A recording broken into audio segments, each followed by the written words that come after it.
NDA के 22 साल का किला ढहता हुआ दिख रहा है। तस्वीरें हम आपको मतगणना स्थल से दिखा रहे हैं।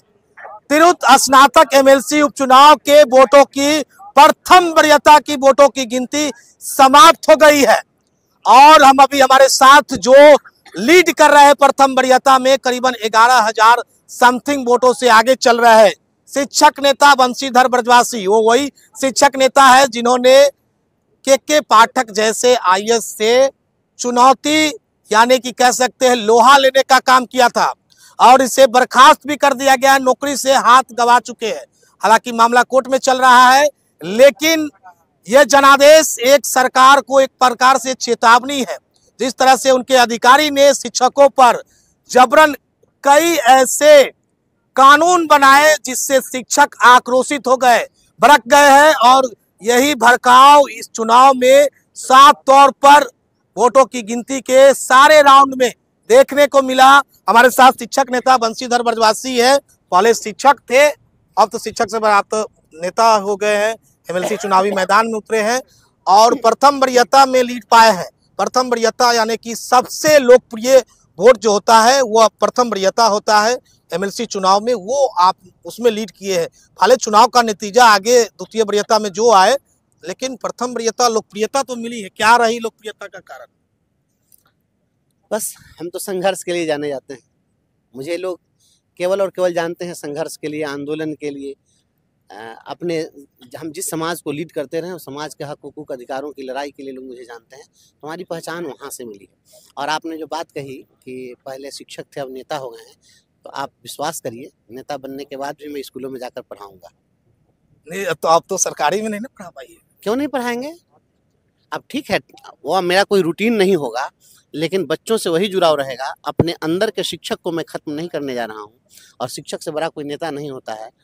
मैं हॉबी से शिक्षक हूँ। मेरे विद्यालय में जाकर कुछ बच्चों से आप बात कर लीजिएगा। मैं बच्चों को बहुत प्यार करता हूँ और बच्चों को मैं पढ़ाता हूँ। अपने बेटा बेटी को मैं खुद से पढ़ाता रहा हूँ। तो अपने अंदर का जो शिक्षक है वह नहीं मरेगा। जब समय ब्रजवासी जी, एक बात है, आपने कहा कि संघर्ष जो 22 साल से इस सीट पर काबिज थे, उन्होंने भी कहा है कि हमने संघर्ष किया है, इतने बड़े पैमाने पर इस बार वोटर बने हैं, तो उन्होंने कहा कि ये देन है। तो क्या कहेंगे इस पर? क्या वोटर बनाना संघर्ष है? वोटर बनाना कोई संघर्ष होता है? वोटर बनाना, आप अगर संवैधानिक रूप से बात करें तो वोटर बनाने का काम प्रत्याशी का नहीं होता है। वह स्वयं जो है, जो ग्रेजुएट हैं उनसे अपेक्षा की जाती है कि वे स्वयं वोटर बने।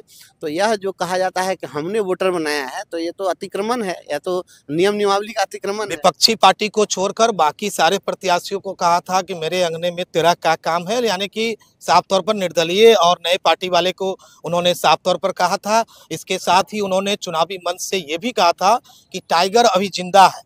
क्या टाइगर का मायने लगा रहे हैं? मैंने पहले भी कहा था कि टाइगर शब्द जो है वह हमारे लोकतंत्र में फिट नहीं बैठता है और सभ्य समाज में फिट नहीं बैठता है, क्योंकि टाइगर की जगह जंगल है, टाइगर की जगह रिहायशी इलाका नहीं है।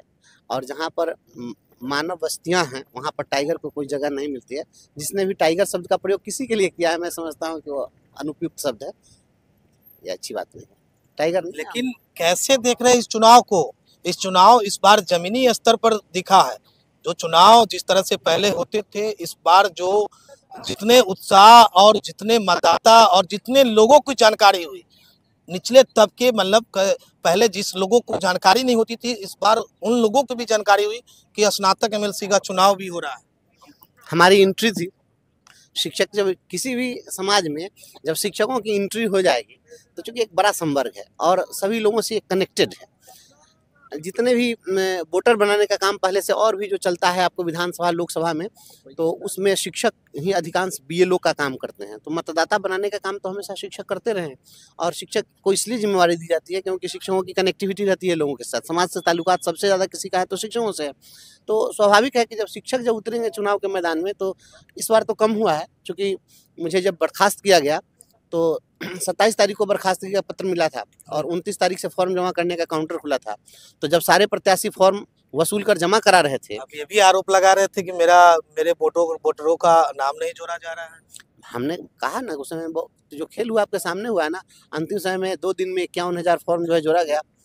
तो ये सब क्या था, ये सब तो सोनपुर का रेट खुला हुआ था, ले लो जी ले लो, दे दो जी दे दो, एक फॉर्म दे दो 50 रुपया ले लो।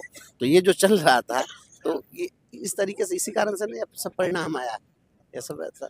लेकिन अब तो कई दिग्गज इस चुनावी मैदान में अपने प्रत्याशी के लिए कैंप कर रहे थे और कैंपेनिंग भी किया, लेकिन सारे को मात दे करके प्रथम वरीयता में लीड के तरफ है, क्या कहेंगे?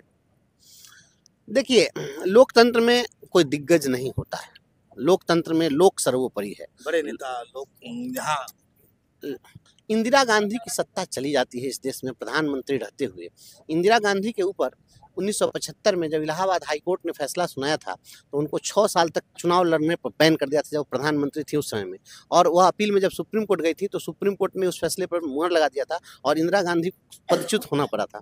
तो इंदिरा गांधी जब पीएम थी, तो उससे बड़ा तो कोई नहीं हो सकता है। तो जब बड़े बहुमत से वो पीएम थी, और ऐसे लोगों को सत्ता से बेदखल होना पड़ता है, तो लोकतंत्र की ही खूबसूरती है। इसलिए इसमें कोई दिग्गज नहीं होते हैं और कोई बाहुबली नहीं होते हैं, इसमें जो जनबली होते हैं वही टिकाऊ होते हैं। तो हमारे साथ शिक्षक नेता बंशीधर ब्रजवासी थे, हमारे साथ बातचीत कर रहे थे। तो प्रथम वरीयता वाले वोटों की गिनती हो चुकी है।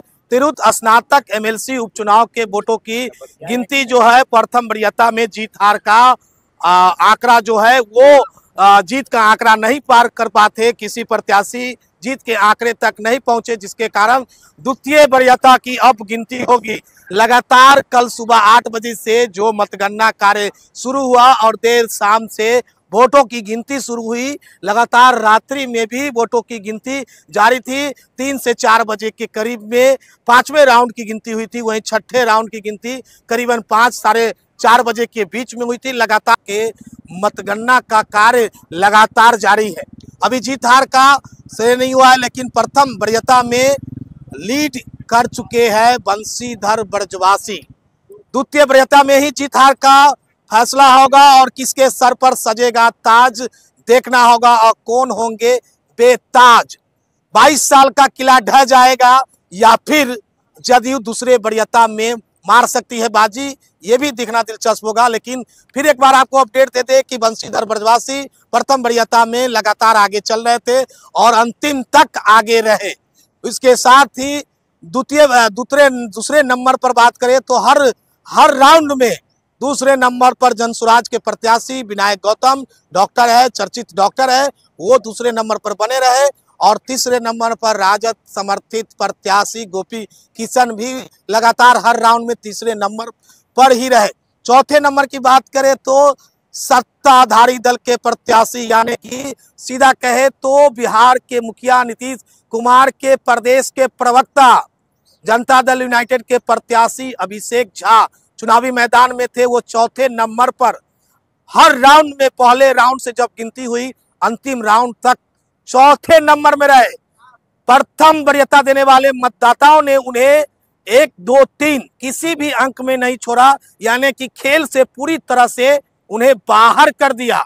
चौथे नंबर मतलब बाहर, फर्स्ट सेकंड थर्ड भी नहीं। तो ऐसे में जदयू के लिए एक बड़ा चिंता का विषय, और विधानसभा चुनाव से पहले इन 28 विधानसभा की जो सम्मिलित चुनाव हुई है, जहां तिरहुत स्नातक एमएलसी उपचुनाव हुए हैं, ऐसे में जदयू का टेंशन बढ़ा सकता है ये चुनाव के नतीजे। हालांकि द्वितीय वरीयता से जीत हार का श्रेय होगा, लेकिन देखना होगा क्या कुछ सामने निकल